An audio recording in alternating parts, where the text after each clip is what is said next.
आज के वीडियो में हम 3ds Max में स्प्लाइन मॉडलिंग को यूज करके ये चेयर मॉडल करना सीखने वाले हैं स्टेप बाय स्टेप। तो बहुत सारे टूल्स इसके अंदर हम यूज करने वाले हैं स्प्लाइन मॉडलिंग के अंदर, और बहुत सारी कमांड्स आप सीखने वाले हो, इसलिए वीडियो को एंड तक देखना। पिछले वीडियो में भी मैंने एक चेयर को ही मॉडल करना सिखाया था, लेकिन वो पॉलीगन मॉडलिंग को यूज करके हमने मॉडलिंग की थी। तो वो वीडियो भी अगर आपने चेक नहीं किया है, और बाकी मेरे जो बेसिक ट्यूटोरियल्स हैं वो भी आप चेक कर सकते हो, लिंक मैं डिस्क्रिप्शन में दे दूंगी। Hello everyone, my name is Shelly Rajput. Welcome to Designgorithm. Let's begin today's video. तो यहाँ पे सबसे पहले हम पर्सपेक्टिव वाले व्यू पोर्ट को Alt W प्रेस करके मैक्सिमाइज करेंगे, और यहाँ से हम अपनी जो फाइल है वो ओपन करेंगे व्यू करने के लिए। जो हमें चेयर मॉडल करनी है यहाँ पर, इसको एक साइड में हम प्लेस कर देते हैं। डायमेंशंस चेक कर सकते हैं, यहाँ पे सेंटीमीटर्स में दे रखी है, तो कस्टमाइज में जाके हम यूनिट सेटअप कर लेते हैं, मेट्रिक पे ले लेते हैं, और यहाँ से हम सेंटीमीटर्स ले लेते हैं और इसको ओके कर देते हैं हम। अब हमें करना ये है कि एक यहाँ पे पहले हम एक रेफरेंस के लिए एक बॉक्स क्रिएट करेंगे, और उसकी डायमेंशंस हम ये सेम रख लेंगे जो चेयर की हैं। पहले बॉक्स बना लेते हैं। अब यहाँ से पैरामीटर्स हम चेंज कर रहे हैं, और ये हम रखने वाले हैं यहाँ पर 46 सेंटीमीटर्स, इसे हम रखेंगे 45, और ये हो जाएगी हमारी 76। अब इसको हम प्रॉपर्टीज़ में जाके, ऑब्जेक्ट की प्रॉपर्टीज़ में जाके राइट क्लिक करना पड़ेगा इसके लिए आपको, और इसको डिस्प्ले एज बॉक्स पे क्लिक करना है। अब ये बॉक्स की तरह डिस्प्ले हो रहा है, और अब हम इसको सिलेक्ट करके फ्रीज भी कर देंगे। अब लेफ्ट व्यू में आप सेट करो L प्रेस करके, और यहाँ पे क्रिएट के अंदर हम लाइन को यूज़ करने वाले हैं, और यहाँ पे हम कॉर्नर और ड्रैग टाइप में भी कॉर्नर रखते हैं। इनिशियल टाइप और ड्रैग टाइप दोनों में कॉर्नर रखिए, और ये लाइन ड्रॉ करना शुरू करिए। यहाँ से स्ट्रेट लाइन लेने के लिए मैंने शिफ्ट को भी प्रेस किया था। राइट क्लिक करके कमांड से बाहर आएंगे हम, और अब हम मॉडिफाई में जाके ये लाइन के वर्टेक्स मोड में जाएंगे। लाइन एक स्प्लाइन की तरह बिहेव करती है, तो आप इसके सब ऑब्जेक्ट मोड में भी जा सकते हो। अभी हम वर्टेक्स मोड में गए हैं, और यहाँ से हम इसका फिलेट, इस कॉर्नर को फिलेट करेंगे हम। फिलेट का बटन प्रेस करके हम यहाँ पे ड्रैग कर रहे हैं पॉइंट को या वर्टेक्स को, और फिर फिलेट के बटन को रिलीज भी कर दीजिए। अब इसको टॉप व्यू में देखेंगे T प्रेस करके, और इसे मूव करेंगे हम गिज्मो से। स्नैप ऑन कर लेते हैं, और यहाँ से वर्टेक्स ही सिर्फ ऑन हो, आपको ये ध्यान रखना है। और अब हम एक लाइन और क्रिएट करेंगे यहाँ पर। स्नैप ऑन करने के बाद आप स्नैप कर सकते हो। ये लाइन मैंने एक शिफ्ट प्रेस करके ड्रॉ करी है। अब हम इस लाइन को थोड़ा सा छोटा करेंगे। हम सिर्फ आधा ही पार्ट बनाएंगे और बाकी को मिरर कर देंगे, इसलिए हम इसको वर्टेक्स मोड में जाके इस वाली वर्टेक्स को हम पीछे को मूव करेंगे, मूव के गिज्मो से। स्नैप को मैंने बंद कर दिया अभी के लिए। कुछ इस तरीके से यहाँ तक हमने इसे मूव कर दिया है। वापस से लाइन पर आते हैं, और यहाँ से अटैच करेंगे इसको हम बाकी की ज्योमेट्री के साथ में। ये ऐसा हम इसलिए करेंगे ताकि जो कॉर्नर है, क्योंकि चेयर का ये जो सीट वाला पार्ट है ये राउंड है, तो हम इसको राउंड तभी कर सकते थे जब हम इसको कनेक्ट कर देते बाकी की ज्योमेट्री से। तो हम सबसे पहले इसको फ्यूज और वेल्ड करेंगे ताकि हम इसे फिलेट कर सकें। ये एक ही वर्टेक्स अब हो गई है फ्यूज और वेल्ड करने से। अभी इसको हम बड़ी आसानी से ज़रूरत के हिसाब से फिलेट कर सकते हैं। तो फिलेट हो गया है यहाँ पर। अब इससे बाहर आ जाते हैं सब कैटेगरी से। एक बार लाइन पे प्रेस करके इसको वापस से सिलेक्ट करते हैं हम, और रेंडरिंग वाले टैब को ओपन करते हैं, और इसमें हम ऊपर की तरफ देखेंगे तो हमारे पास यहाँ पे enable in renderer, enable in viewport हमको टर्न ऑन करना है। थिकनेस आप कम ज़्यादा कर सकते हो। रेडियल पे रखेंगे हम इसको, ये कुछ इस तरीके से सेट करना है आपको। अब ये इतना पार्ट बन गया है, इसको हम चाहें तो मिरर कर सकते हैं। F प्रेस करके फ्रंट पे सेट करिए व्यू को, और सिलेक्ट करिए पूरी लाइन को, और अब हमें इसको थोड़ा सा एडजस्ट करते हैं हम इसे सबसे पहले, और फिर मिरर का टूल ले लेते हैं ऊपर से, और मिरर के अंदर X के एक्सिस में हम रखते हैं इसे, और कॉपी मोड में इसको ओके कर देते हैं। तो ये यहाँ पे मिरर हमें यहाँ पे मिल जाएगा, जिसे हम इसके साथ में कुछ इस तरीके से मूव कर देंगे। P प्रेस करके पर्सपेक्टिव में आ जाइए। अब ये जो यहाँ पे जो वर्टेक्स मिल रही हैं हमको, पहले तो इन दोनों को अटैच करेंगे हम। एक स्प्लाइन तो सिलेक्टेड है, यहाँ ज्योमेट्री में जाके अटैच करेंगे हम यहाँ पर इसको। तो दोनों अब अटैच हो गए। अटैच को रिलीज़ कर दीजिए, और अब हम चूँकि एक स्प्लाइन में कन्वर्ट हो चुका है, अब हम इसके अंदर जाएंगे, इसकी सब कैटेगरी में अब हम जाएंगे वर्टेक्स में, और सिलेक्ट करेंगे दोनों वर्टेक्स। आप F3 प्रेस करके वायरफ्रेम मोड में आ सकते हो। दोनों सिलेक्टेड हैं वर्टेक्स यहाँ पर, और हम इनको सबसे पहले फ्यूज़ करेंगे और वेल्ड करेंगे।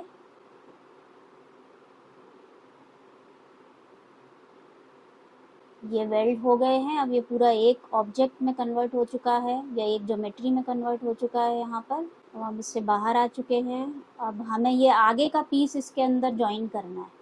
अब एक और लाइन हम यहाँ पे ले लेते हैं। यहाँ से हम इस लाइन को बनाना शुरू करेंगे।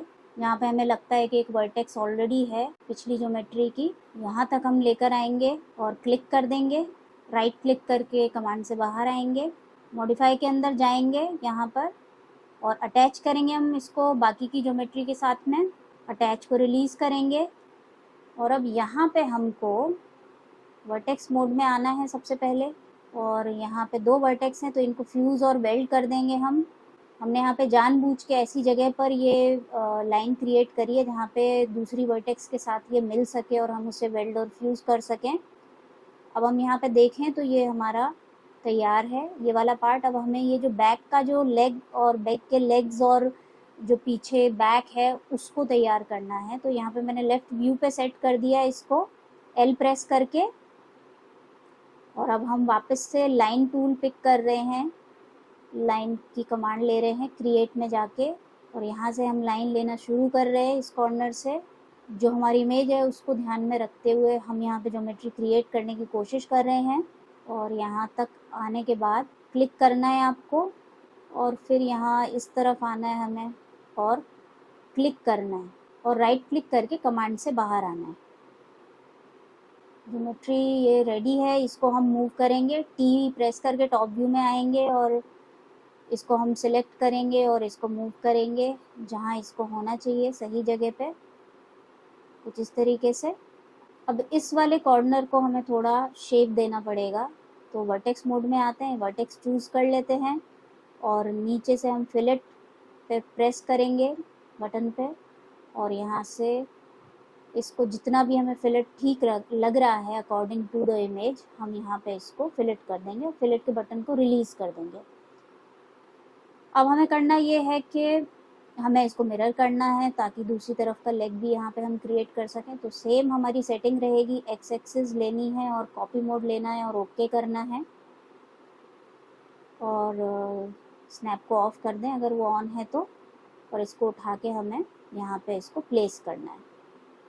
अगर चेयर का साइज़ आपको कम या ज़्यादा लग रहा है तो वो आप एडजस्ट कर सकते हो। हमने एक जो बॉक्स यहाँ पे ऑलरेडी रेफरेंस के लिए बनाया हुआ है उसको ध्यान में रखते हुए आप चेयर का साइज़ कम या ज़्यादा कर सकते हो। अब यहाँ पे हम ये दोनों शेप्स को अटैच कर रहे हैं, जैसे कि मैंने आपको पहले भी करके दिखाया है। हमने दोनों को अटैच कर दिया है। हमें यहाँ पे हम स्नैप ऑन कर रहे हैं ताकि हम आर्क को प्रॉपरली स्नैप करा सकें जहाँ पे उसे होना चाहिए। तो यहाँ से हमने आर्क ले लिया यहाँ पर, और यहाँ से यहाँ तक उसने वर्टेक्स को स्नैप किया है, और ये हमने एक आर्क की यहाँ पे ज़रूरत या हमारे इमेज में जैसा दिख रहा है उस हिसाब से यहाँ पे आर्क बना लिया है यहाँ पर। अब सेम प्रोसेस है, यहाँ पे हमें इसको अटैच करना पड़ेगा पहले बाकी की ज्योमेट्री के साथ में। ये आर्क है तो पहले इसे कन्वर्ट करना पड़ेगा एडिटेबल स्प्लाइन में, और अब ये कन्वर्ट हो चुका है तो हम इसको अटैच कर सकते हैं बाकी के शेप के साथ में। अब हम वर्टेक्स मोड में आके ये वाली वर्टेक्स हमारे पास है फिलेट करने वाले हैं, क्योंकि ये थोड़ी स्मूथ नहीं है। पहले हम इसे फ्यूज़ और वेल्ड कर रहे हैं ताकि ये एक वर्टेक्स की तरह बिहेव करें। इस तरफ वाली को भी हम फ्यूज़ और वेल्ड करेंगे। अब ये फ्यूज़ और वेल्ड हो चुकी है तो अब हम यहाँ पर इनको फिलेट कर देंगे वर्टेक्स को चूज़ करके। इस मोड में जाके वर्टेक्स चूज़ करनी है, और F3 प्रेस करके आप वायरफ्रेम मोड को वापस ऑन कर सकते हो, और इसको हम यहाँ पे फिलेट कर रहे हैं थोड़ा सा। सेम यहाँ पे इसको भी ले रहे हैं, और वर्टेक्स मोड ऑन है, फिलेट ले रहे हैं, और इसको हम थोड़ा सा शेप को रिफाइन करते हैं। तो ये यहाँ पे हमारा बेसिक जो फ्रेम है वो हमारा तैयार सा हो गया है, लेकिन बैक में यहाँ पे कुछ पीसेस जुड़े हुए हैं बैक को सपोर्ट करने के लिए, तो वो अभी हमें बनाने हैं, तो वो बना लेते हैं। और नीचे भी यहाँ पर एक सपोर्ट, जो लेग्स हैं, पीछे के लेग्स हैं, उनके बीच में है सपोर्ट, वो भी हमें बनाना है। तो यहाँ पे मैं बैक एलिवेशन में इसको, ऑर्थोग्राफिक प्रोजेक्शन में इसको सेट कर देती हूँ। उसके लिए हम यहाँ ऊपर आएंगे, ऑर्थोग्राफिक को क्लिक करके यहाँ पे बैक पे क्लिक कर देंगे, तो यहाँ पे बैक एलिवेशन दिखाई दे रहा है। यहाँ पे लाइन ले लेते हैं, लाइन हम कुछ इधर से बनाना शुरू करेंगे। यहाँ पे कोई वर्टेक्स नहीं है पिछले वाले ज्योमेट्री में, तो हम वर्टेक्स बाद में क्रिएट करेंगे। पहले हम यहाँ पे लाइन ड्रॉ कर लेते हैं, राइट क्लिक करके बाहर आएंगे। अब इस लाइन को जगह पे मूव कराएंगे। सबसे पहले तो कमांड से बाहर आके मूव टूल लेके यहाँ पे हमने इसको ठीक से यहाँ पे उसको प्लेस किया। सबसे पहले तो थोड़ा सा इसको ऊपर मूव करेंगे, क्योंकि ये ऑलमोस्ट जो सीट आ रही है उसके ठीक नीचे प्लेस्ड है। अगर आप इमेज में देखो तो उसके लिए हम इसको थोड़ा सा ऊपर की तरफ मूव करके और एडजस्ट कर रहे हैं वापस से। यहाँ पे ये जो सीट है इसको हम थोड़ा सा एडजस्ट कर रहे हैं, जैसी इमेज हमें शो हो रही है उसमें जिस तरीके से प्लेस्ड है ये, हम उस हिसाब से इसको प्लेस करने की कोशिश कर रहे हैं। तो हम वर्टेक्स मोड में आए हैं, मेन जो हमारा शेप है उसकी, और वर्टेक्स हमने ऊपर की सिलेक्ट करी और नीचे की तरफ उसको मूव करा लिया है, ताकि वो इस शेप के ऊपर जो हमने अभी क्रिएट किया है पीछे कनेक्ट करने के लिए, उसके ऊपर ऐसा लगे कि उसके ऊपर प्लेस है। तो यहाँ पे ये हमने बना लिया है। वापस अब हम इस वाले शेप के अंदर आ जाएंगे, और सबसे पहले तो हम ये वाली वर्टेक्स चूज़ करके इसको थोड़ा पीछे को मूव करा रहे हैं। यहाँ पे हमें एक वर्टेक्स और क्रिएट करनी पड़ेगी, इसके ऑलमोस्ट इसके आसपास ही वर्टेक्स क्रिएट करनी पड़ेगी, जिसे हम फ्यूज़ कर सकें इसके साथ में। रिफाइन में हमें जाना पड़ेगा, रिफाइन के अंदर हम एक वर्टेक्स यहाँ पे क्लिक करके क्रिएट कर रहे हैं। इन दोनों शेप्स को भी हमने पहले अटैच करा है, अटैच का मेथड आपको पता है कैसे करना है एक शेप को दूसरे शेप के साथ। और अब हमने यहाँ पे एक रिफाइन करके एक वर्टेक्स क्रिएट करी, और इन दोनों को अब हम फ्यूज़ कर रहे हैं और वेल्ड कर रहे हैं। सेम हम दूसरी तरफ भी फॉलो करेंगे स्टेप्स। थोड़ा पीछे की तरफ ढकेला इसको। अब यहाँ पर हम एक रिफाइन करेंगे, एक वर्टेक्स ऐड करेंगे, मतलब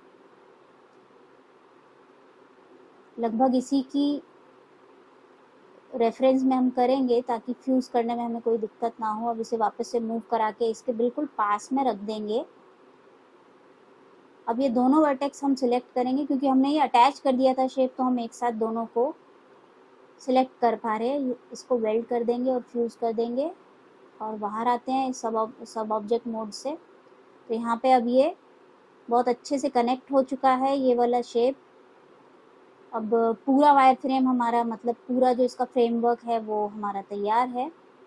अब लाइन वापस से ले ली है, क्योंकि ये जो पीछे की कनेक्टेड जो बैक है वो हम यहाँ पे क्रिएट करने की कोशिश करेंगे। लेफ्ट व्यू पे सेट किया हुआ है एल प्रेस करके, और यहाँ से लेके यहाँ तक मैंने एक और लाइन क्रिएट करी है।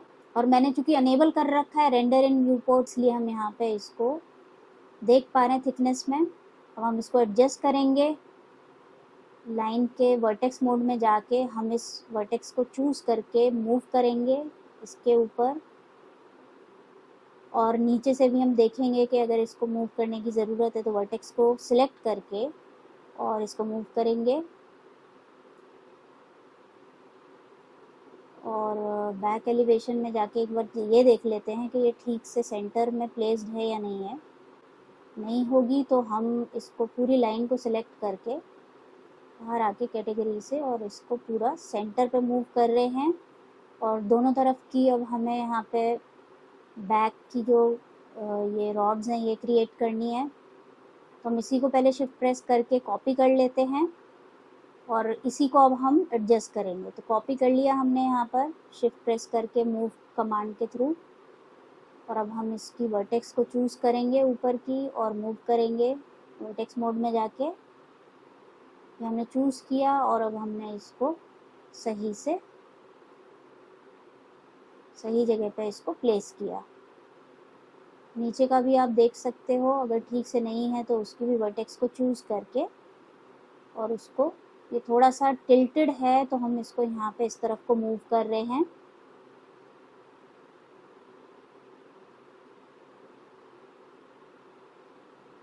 यहाँ से भी थोड़ा बाहर को मूव कर रहे हैं। जिससे कि जैसा इमेज के अंदर शो हो रहा है वैसा ही हम बना सकें। और इसको अब ठीक से सही जगह पे प्लेस करने की कोशिश कर रहे हैं।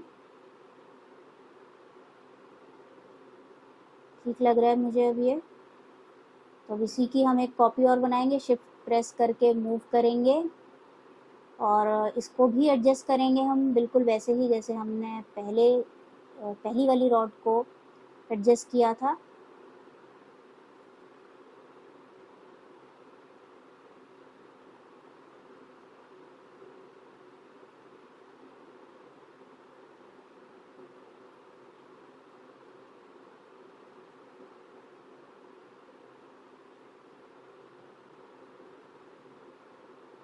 और अब जब ये वाली हमारी तैयार हैं तो इनको हम मिरर कर सकते हैं। बैक एलिवेशन वापस से लेते हैं ऑर्थोग्राफिक और बाहर आ जाते हैं। ये दोनों को ही सिलेक्ट करेंगे और मिरर कमांड ले लेंगे। सेम सेटिंग्स ओके करेंगे और इनको मूव करेंगे जगह पर। डिस्टेंस चेक कर लेंगे सेंटर से सही आ रहा है या नहीं। और यहाँ पे ये हमारी चेयर का ऑलमोस्ट सारा जो स्ट्रक्चर है वो तैयार है। और यहाँ पे हम इसका कलर भी चेंज कर सकते हैं चूज़ करके। और इसको हम पहले अटैच कर देते हैं, सारे शेप को हम अटैच कर देते हैं। अटैच का बटन क्लिक करके सारा अटैच कर देते हैं। बैक की जो रॉड्स हैं उनको भी हम सबको सेलेक्ट करके अटैच कर देते हैं चेयर के साथ में। अटैच को रिलीज़ करेंगे तो अब ये चेयर तैयार है। इसका कलर आप कोई भी दे सकते हो, आपको मैंने बताया हुआ है कलर कैसे चेंज करते हैं। सिलेक्ट करके ज्योमेट्री को और यहाँ कलर्स वाले ऑप्शन पे क्लिक करके कलर चूज़ किया था। तो अब हम इसकी सीट बना लेते हैं। सीट बनाने के लिए क्या प्रोसेस है वो देख लेते हैं। कलर पहले ही चूज़ कर लेते हैं। इस पर कलर के बार पे क्लिक करके यहाँ से मैंने कलर चूज़ कर लिया है जैसा इमेज में दिख रहा है वैसे ही। और यहाँ पे हम बॉक्स लेंगे। टॉप व्यू के लिए टी प्रेस करा है मैंने, बॉक्स ले लिया है क्रिएट के पैनल से। और यहाँ पे हम बॉक्स क्रिएट कर रहे हैं। यहाँ पे लेंथ और विड्थ की सेगमेंट्स मैंने जैसे रखी हैं आप भी वैसे रख लेना। और यहाँ पे बॉक्स बेस पे बना हुआ है, इसको हम मॉडिफाई में जाके चाहें तो इसके पैरामीटर्स एक बार चेक कर सकते हैं। इसको मूव करा लेते पहले ऊपर, जहाँ इसको होना चाहिए सीट को वहाँ पे हमने मूव करा लिया है। सही से मूव कराना ज़रूरी है। इसका साइज़ हम पहले थोड़ा सा इसकी हाइट हम थोड़ी सी थिकनेस थोड़ी सी बढ़ा लेते हैं और फिर हम टर्बो स्मूथ लगा रहे हैं और आइट्रेशन 2 कर दे रहे हैं। ज़रूरत पड़े तो आप इसको प्लेस करो ठीक से गिज़्मो को यूज़ करके। और अब हम यहाँ पे FFD 4x4 मॉडिफायर प्लेस कर रहे हैं और कंट्रोल पॉइंट्स को हम चूज़ करेंगे। सब कैटेगरी में जाना पड़ेगा आपको कंट्रोल पॉइंट्स की और कंट्रोल पॉइंट्स को आपको पिक करना पड़ेगा। और अब मैं इसको एडजस्ट करने की कोशिश करूँगी। जैसा शेप हमें इमेज के अंदर दिख रहा है सीट का वैसा शेप हम यहाँ पर गिज़्मो को यूज़ करके, और कंट्रोल पॉइंट्स को हम ऑलरेडी सिलेक्ट कर चुके थे और हम अब गिज़्मो से मूव कर आ रहे हैं। दूसरी तरफ के भी पॉइंट्स हम कुछ इसी तरीके से सिलेक्ट करके और गिज़्मो से उसको एडजस्ट करने की कोशिश करेंगे। जैसा शेप है सीट का उसको फॉलो करने की कोशिश करेंगे।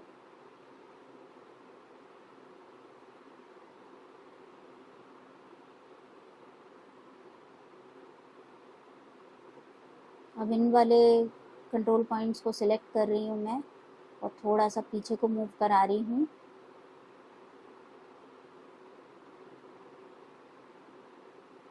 और आगे के भी जो हैं हमारे पास वहाँ से भी हल्का सा इसको मैं राउंड कर दे रही हूँ। आप चाहो तो सीट की थिकनेस को कम कर सकते हो, यहाँ पे थोड़ी ज़्यादा लग रही है मुझको, भी करते हैं हम वो भी। पहले हम सीट को तैयार कर लें। अब मैं ऊपर से थोड़ा सा इसको कंट्रोल पॉइंट्स को चूज़ करूँगी और हल्का सा ऊपर को उठा दूँगी इनको। और बाहर आते हैं सब कैटेगरी से और चाहें तो अब हम इसे सही से प्लेस करें और सिलेक्ट करके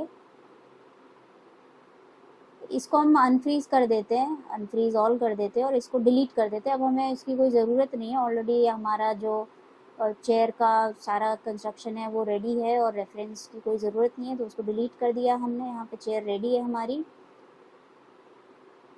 आप चाहो तो इसके साइज़ को आप एडजस्ट कर सकते हो, प्लेसमेंट को एडजस्ट कर सकते हो। आप स्केल टूल ले सकते हो और जेड में इसको थोड़ा सा अगर चाहो तो पतला कर सकते हो।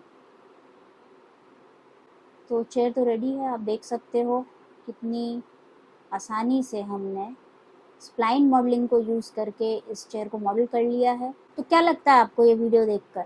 आप क्या ये स्प्लाइन मॉडलिंग कर पाए हो मेरे साथ साथ? और अगर आप कर पाए हो तो मुझे कमेंट करके ज़रूर बताना। इसके अलावा भी कोई मॉडलिंग अगर आप सीखना चाहते हो, किसी भी तरीके का फर्नीचर है जो आपको समझ में नहीं आ रहा, तो आप मुझे कमेंट करके बता सकते हो। मैं कोशिश करूँगी उस पर वीडियो बनाने की और आपकी हेल्प करने की। Hit the like button and keep watching design algorithm. Subscribe करो मेरे चैनल को अगर आपको ऐसे और भी वीडियोस देखने हैं। Thanks a lot, bye bye.